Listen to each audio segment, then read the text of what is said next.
Sure Shot, boys and girls, your holiday stimulus package and more. That is the incomparable Chad Morton. I am soon to be phenomenal Mark Gray. And Chad, as we roll into week number 2, I think it would be safe to say that it was a sort of upside down kind of week number 1.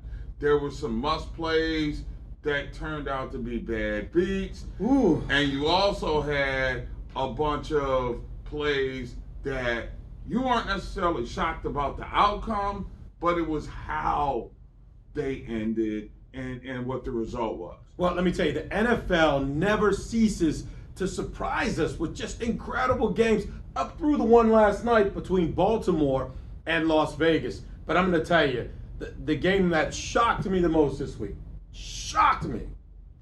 Arizona at Tennessee. Nobody saw it coming. Not even the Cardinals saw that one coming. And I don't know what's happening with my Titans, but my AFC Championship pick looks like it's going down the tubes in just week 1. Well, let's pump the brakes, my friend. We'll see what happens when we start moving along, because I'm still not quite sold on the Kyler Murray experience getting them into the playoffs. And I think that, there's some work to be done in Tennessee, because Arthur Smith is now the head coach in Atlanta.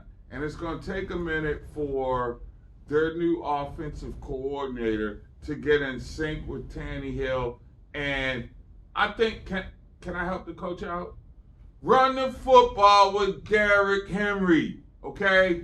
That'll help everybody, especially those of you looking for that sure shot. Well, I'm going to tell you, we got our picks coming up for you guys, and we've got some great games that we're going to dissect. But let's start with Thursday night. Cowboys at Tampa Bay. I got to say, I went out on a limb, and I picked Tom Brady in Tampa. Tom Brady did what he was supposed to do. Antonio Brown did what he was supposed to do. But forget about how about them Cowboys. Who are these Cowboys? What team was this? Dak Prescott outplays Tom Brady, and Dallas goes toe-to-toe with them for 10 rounds. I couldn't believe it. Unbelievable. It was Tampa Bay taking advantage of the first game of the season. Nobody had their legs under them, but we did learn one thing about Dallas. Dak is healthy. Yes. He's an elite quarterback. Yes. And more than worth the $150 million. Yes, so you're 3 for 3. Keep going, so man. There it is. Those are 3 sure shots. Whether or not it's enough for Dallas to win the NFC least, just the least. Oh, please, they got that. We don't know that. Over. The only team that won was Philly. Yeah, and Philly looked good. And Jalen Hurts is a winner. We know what he can do in the club. Jalen Hurts right now is no Dak Prescott. And you don't have to worry about the Redskins or Giants. Give me the Alabama quarterback over the Mississippi State quarterback any day of the week as they continue to evolve, my friend. You're going to lose that bet. All right. It's not a sure shot. Here comes to sure shot. Hey, mac and cheese. How about that? Great start in New England, even though they came up short. Yeah. And who did he lose to? Tua Tagovailoa, who's from Alabama. Oh, man. So, come on. As we can see, these are no longer the days of Richard Todd. These might be going back to the days of Joe Namath. Well, I claimed last week, I said, Buffalo's got that division. Pittsburgh took care of them. New England takes an L. Hey, don't look now, but the Miami Dolphins are in first place. I told you. In the AFC East. Trust me. Unbelievable. And nobody, that has been only one game. Absolutely nobody wanted to buy my New Orleans Saints. Oh. How? Whoa. Wait a minute. Now, you went with the Saints. I wasn't against the Saints. I told you that Green Bay, the way Green Bay has been going through all this drama in the offseason, I said it's going to affect their play. And I still think I was correct. You got Aaron Rodgers just chucking up Hail Marys from his own 5-yard line. It was ridiculous. There was nobody back there but the strong safety. Something's going on in Green Bay, and I don't think it's going to simmer. I think it's going to boil over. Yeah, what's going on in Green Bay is that Jake ain't dressing on Sundays to hang out with A-Rod. You know what I'm saying? I'm going to tell you, this guy clearly doesn't want to be there, and we're going to see how it plays out. It's throughout the rest 1 week. of the season. We've seen it before. I'll go back to Aaron Rodgers back in the day. Relas. Wait a minute, did they go to the Super Bowl that year when he said that? No, but the NFC Championship. They went to the NFC Championship. Okay. So just let's pump the brakes. But I will say this: Jameis Winston looked really, really good, comfortable in the offense. And remember, New Orleans has a solid running game and Alvin Kamara. They'll get Michael Thomas back, the receiver. They put up almost 40 on Green Bay without one of their big weapons in the passing game. Hey, look, I think the biggest surprises in week 1 were New Orleans and, of course, Arizona. Well, Arizona's a contender. Denver. Oh, Teddy man, you took my... Bridgewater. There you go. Cheating off my paper again. I was just about to bring up Teddy Bridgewater. Wow, what a performance. Denver's going to be very dangerous, sneaky good in the AFC because they're just flying so low under the radar. They're not even mentioned with the top teams. But look out for Denver. And wait a minute. We can't go any further unless I talk about my Steelers. Okay, talk about your Steelers. Wait, when you go to Buffalo and put a beat down on a home team like that, a team that's predicted to go to the Super Bowl, man, that was satisfying. It was like a Snickers. Really satisfying. You talking about the new ones made with the brownies or just the regular ones? Whichever one they put in that commercial, every time the Steeler defense put a pounding on the Buffalo Bills, I said, I just need to eat another one.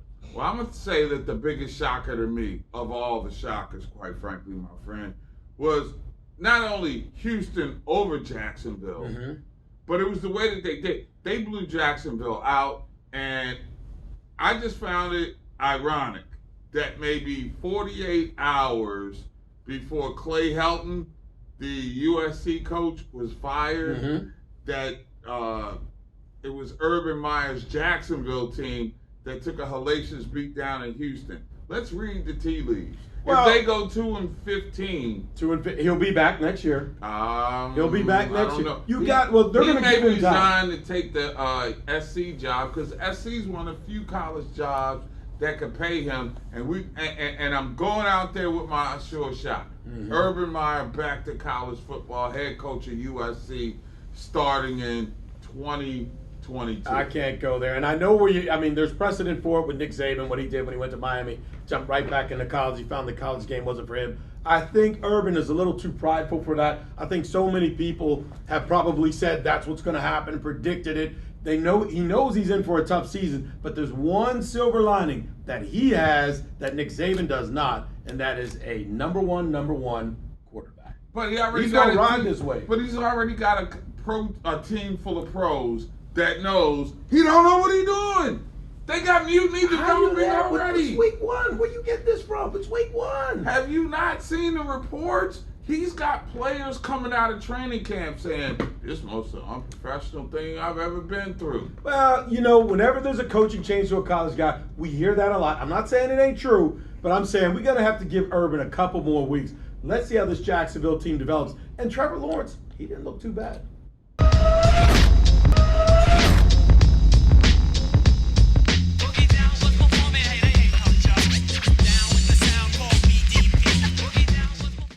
Our Sultan of the Sportsbook joins us right now. He is Corey Parson, star of stage, screen, and cable TV near you. Corey, through week 1, we do know that the NFC West is clearly, at least through 1 week, the best division in pro football. They go undefeated, and they went through a gauntlet both at home and on the road. But aside from that, what trend did you see developing last weekend?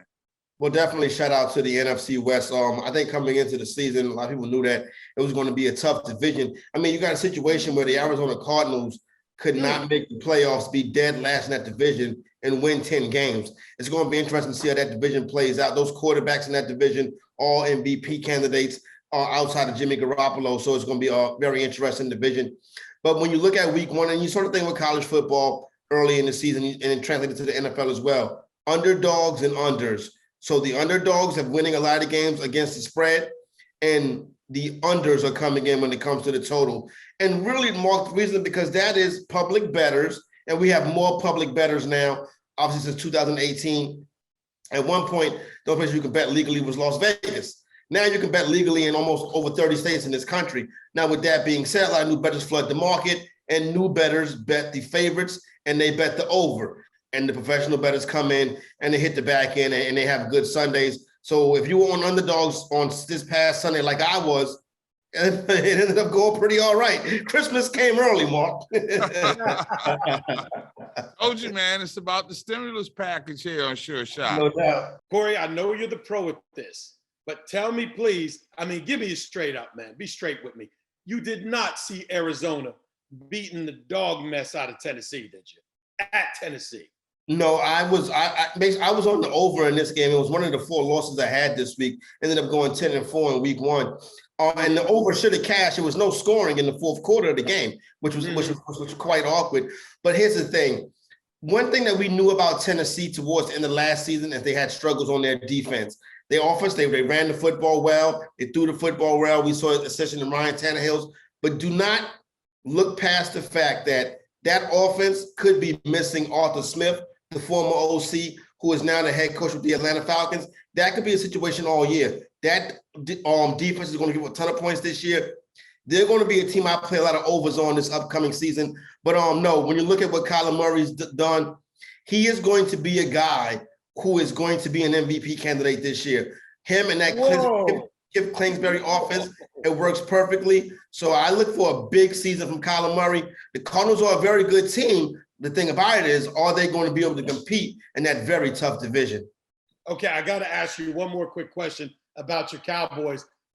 Forget about how bad them Cowboys. Who are these Cowboys?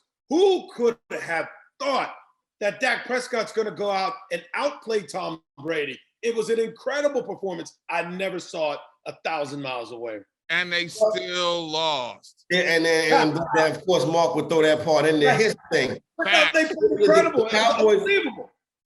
What is their identity? Like, is this going to be a pass-happy offense? If that's the case, trade Ezekiel Elliott to Baltimore and bring back we were talking about that, weren't we, Mark? To make the defense better. Elliott, you didn't mention his name all game. Exactly. Now, if you're going to use Ezekiel Elliott and use him to pace the game, it's almost like Kellen Moore's an independent contractor. He sit up there and call praise, but nobody cares about it. At some point, Mike McCarthy, head coach, got to come over and say, listen, we got to milk this clock. We can't give Tom Brady the football back. You look at what Dallas did. They played very good on offense. They played poor in the kicking game. And not to mention the fact, here's the key stat right here to that opening game. The New England Patriots had the ball for 25 minutes. They scored 31 points. That cannot happen if you're the Dallas Cowboys. Yeah, I find myself only hating on Dallas because of what happened in Washington, and it underscored we don't have a power back with the burgundy and gold, somebody that can run the 4-minute offense. Dallas does. For them to not use him was just reprehensible. But how about them Cowboys? Corey, now, when you look at surprises from last weekend, what do you think that says? And people laughed at me when I said sneaky good for New Orleans Saints. Was this a once-a-week whatever the word is, anomaly? Yeah. Was that a once-a-week anomaly, or do you think that this is what we may see from the Saints? And what do you expect from the Packers moving forward? I think I have it. It's written over NBC Sports Edge. You can go back through the history of some of the work I've been doing this offseason. I'm huge into the New Orleans Saints this upcoming year. And I said it like this. If Jameis Winston was the quarterback of the Saints last year, they would have won. They would have been in the Super Bowl. The Saints offense is predicated on the deep passing game. Drew Brees even said it on Football Night in America. The deep passes is the thing that was missing from the offense. Dog, you were the quarterback. And now here's the thing. Jameis Winston brings that back to the offense. I do not think that was a fluke. I think the Saints are going to be a very good football team this year. I think Jameis Winston is going to be that MVP conversation as well. The Packers, I think, are a good team. I think the Packers will be back. They'll rebound. Here's the thing with the Packers. That thing at the top with Aaron Rodgers and the head coach, I worry that craters the whole team because you can see that happening this year. Corey, Mark and I just talked about this the other day on the Sure Shot. I said, Mark, I told you, I said, that whole Aaron Rodgers management thing, you could see towards the end of the game, Aaron's just chucking the ball up. I'm just going to throw it 50 yards downfield. Nobody's back there but the strong safety and defense. Like, what's going on? It's like almost like he's playing as if he doesn't care. And I hate to say it, put it like that, but that's the way it looked. There's no way Green Bay should get blown out like that in New Orleans. Well, no, that pass had looked like an arm punt. And here's the thing that what I'll say is this. When you are in the front office, it's got to be a good cop and a bad cop. There's got to be somebody to come in there and pat the player on the back, say, listen, things not, it's got to be somebody to smooth it out. That person's not in Green Bay no more. And it's just management versus players versus staff. Then that situation is ugly. So are the Packers no longer a must play? Are they a stay away? I will, when it comes to, now listen, obviously the biggest overreaction in sports is from week 1 of the NFL season to week 2 of the NFL season. So I think the Packers will ultimately be fine, but the Packers are not a team that I'll be putting any future wagers on for them to win the NFC or for them to win the Super Bowl. I do not think they're a legit Super Bowl contender. Corey, where you going with that? Done real quick with Corey. Corey, what'd you think about that Pittsburgh-Buffalo game? Talk to me. I think the Pittsburgh and Buffalo game, I was on the Pittsburgh Steelers coming into this one, and here's the deal. No matter what you think about the Pittsburgh Steelers this year, Bill Roethlisberger's arm is probably going to weaken down the stretch, and you're going to see that team start to struggle. The bottom line is this. The most important person in the organization is Mike Tomlin. And Mike Tomlin on the road, 64% against the spread on the road. That's unheard of. As long as Mike Tomlin is running that organization, the Pittsburgh Steelers will be in contention. And what about the Ravens? Stay away? Man, listen, you can replace running backs. If your offensive line is good, you can replace the running backs. The Marcus Peters loss is going to hurt. The injuries in the secondary is going to hurt. We got a lot more on Lamar this year. I think we say that the AFC had a holy trinity with the Chiefs, the Bills, and the Ravens. Maybe that holy trinity now is the Chiefs, the Browns, and the Bills. I think the Baltimore Ravens are still a very good team. They were my Super Bowl pick coming into the year. When these injuries start to pile up, that normally is a season-long thing. I want the Ravens to do well. I really do. But I think they could be in for some tough ones. I actually like the Raiders to open up and get a W on Monday Night Football. Yeah, that's going to do it for Corey Parson, our Sultan of the Sports Book. Where can folk check you out, dog? Over there, NBC Sports Edge, each and every day, 5 days a week. We got content going up, helping you win your wages. And also you can follow me on Twitter at the Fantasy Exec. We still do a little bit of fantasy information as well. All right, man. Hey, Chad, get lost. Yes, sir. Go make some money. Thank you, gentlemen. All right, see you again, Corey. Thanks, my man. I'll holler next week. All righty.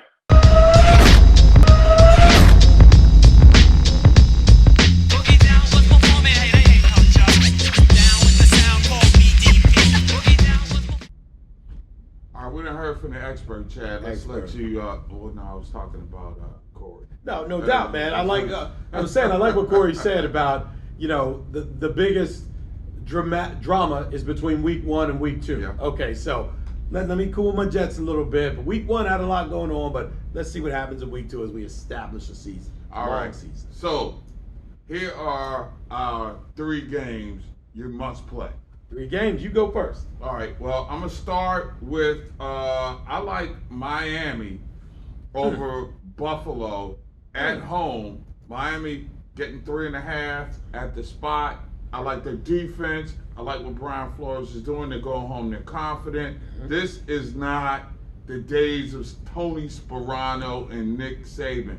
Brian Flores can coach. He got himself a quarterback.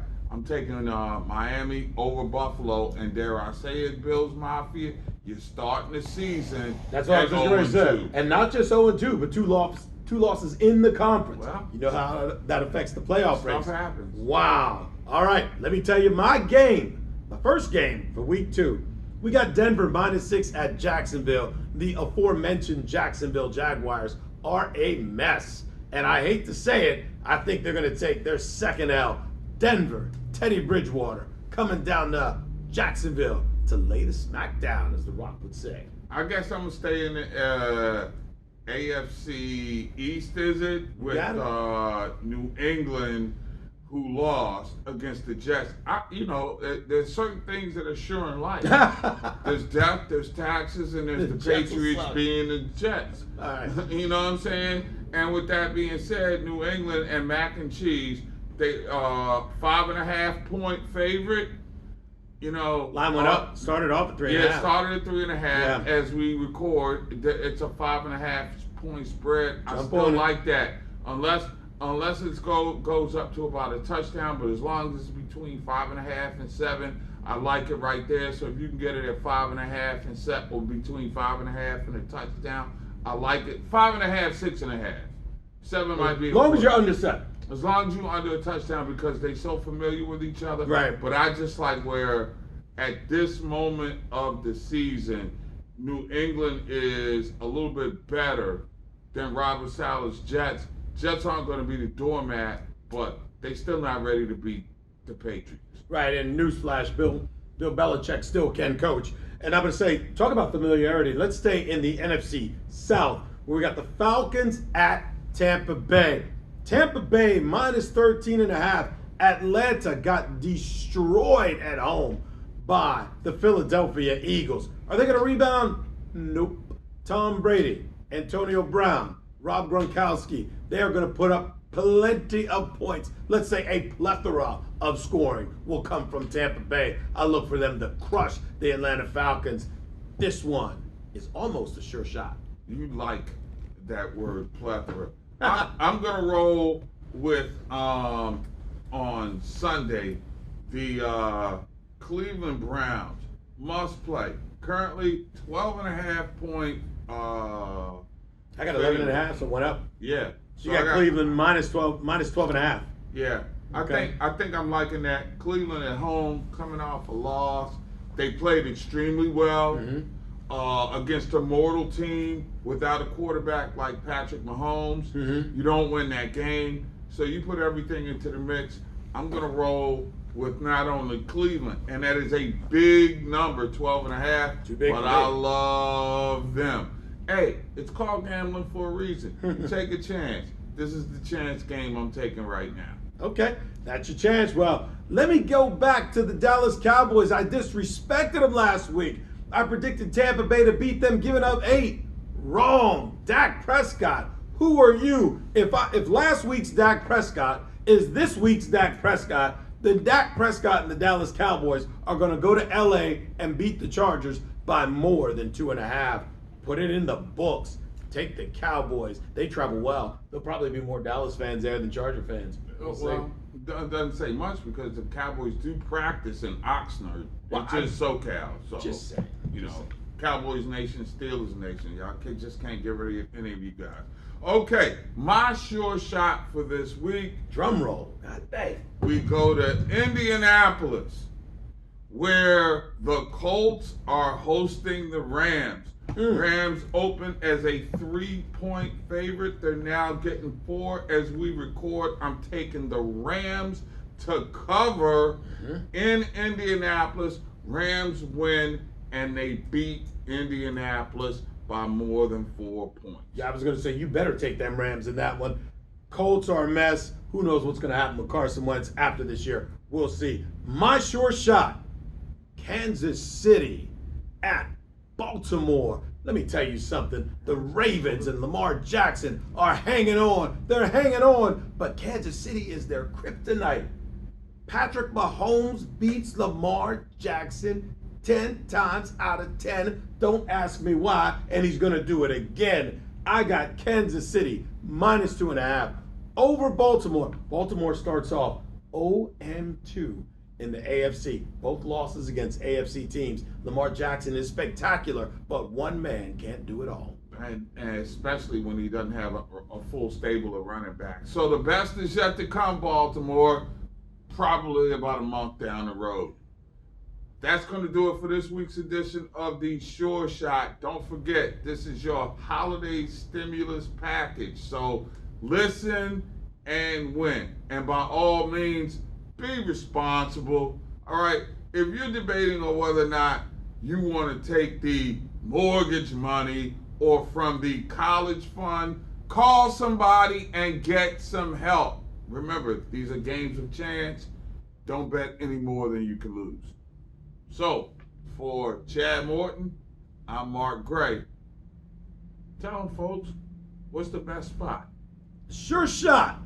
NFL Week 2, Week 3 coming up. Enjoy what's to come. Deuces.